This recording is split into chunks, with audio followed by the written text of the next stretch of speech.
في الحقيقة موضوع النهاردة يختلف عن طبيعة الموضوعات اللي قدمتها قبل كده.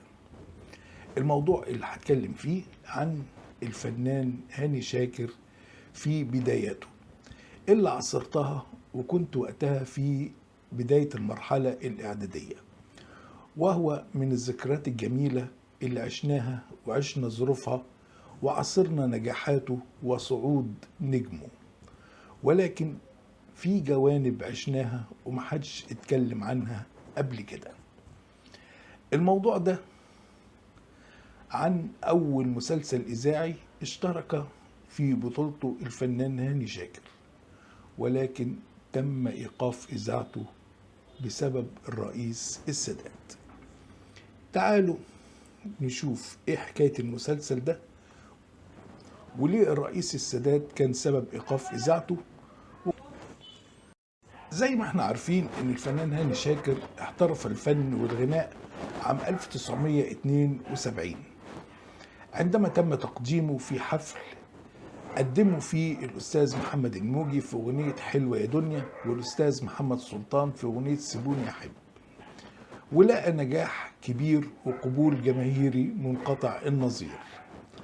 وعلى طول بدأت السينما تتلقف هاني شاكر وتستثمر النجاح الجماهيري الكبير اللي حققه، فأسندت له بطولة فيلم اسمه عندما يغني الحب سنة 1973. مش بس السينما اللي استثمرت نجاحه وجماهيريته، ولكن أيضا الدراما الإذاعية. ففي كل رمضان كنا ننتظر المسلسل الفكاهي للفنان فؤاد المهندس والفنانة شويقار اللي كانوا بيقدموه على مدار سنوات طويلة يوميا في شهر رمضان بالبرنامج العام بعد الفطار،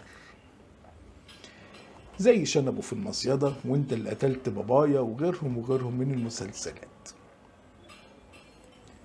حتى فوجئنا في سنة من السنين بمسلسل يشاركهم في بطولته الفنان هاني شاكر، وهو مسلسل دنيا بنت دنيا.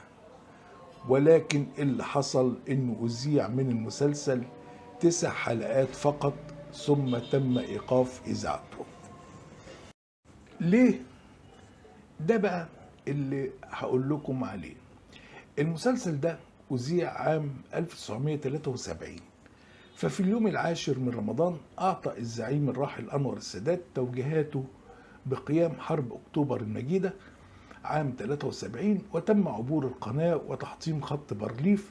ونظرا لهذا الحدث الهام كان من الطبيعي أن تغير الإذاعة وكمان التلفزيون خريطة برامجهم لمتابعة هذا الحدث المجيد في تاريخ مصر، وإذاعة البيانات العسكرية أول بأول، وردود الأفعال العربية والعالمية، والأغاني الوطنية. وبالتالي توقف إذاعة المسلسل ضمن البرامج والمسلسلات الرمضانية. وفي الحقيقة المسلسل ده توقف إذاعته لسنوات طويلة، ولم يستأنف تسجيل باقي الحلقات وإذاعة المسلسل إلا بعد أكثر من 10 سنين. فقد كان من ضمن أبطال المسلسل الفنان إبراهيم سعفان الذي توفى في سبتمبر عام 1982، فأسند دوره لفنان آخر قام بتسجيل باقي الحلقات. يعني المسلسل استكمل تسجيله وإذاعته بعد رحيل الفنان إبراهيم سعفان سنة 82، أي بعد مرور أكثر من 10 سنوات.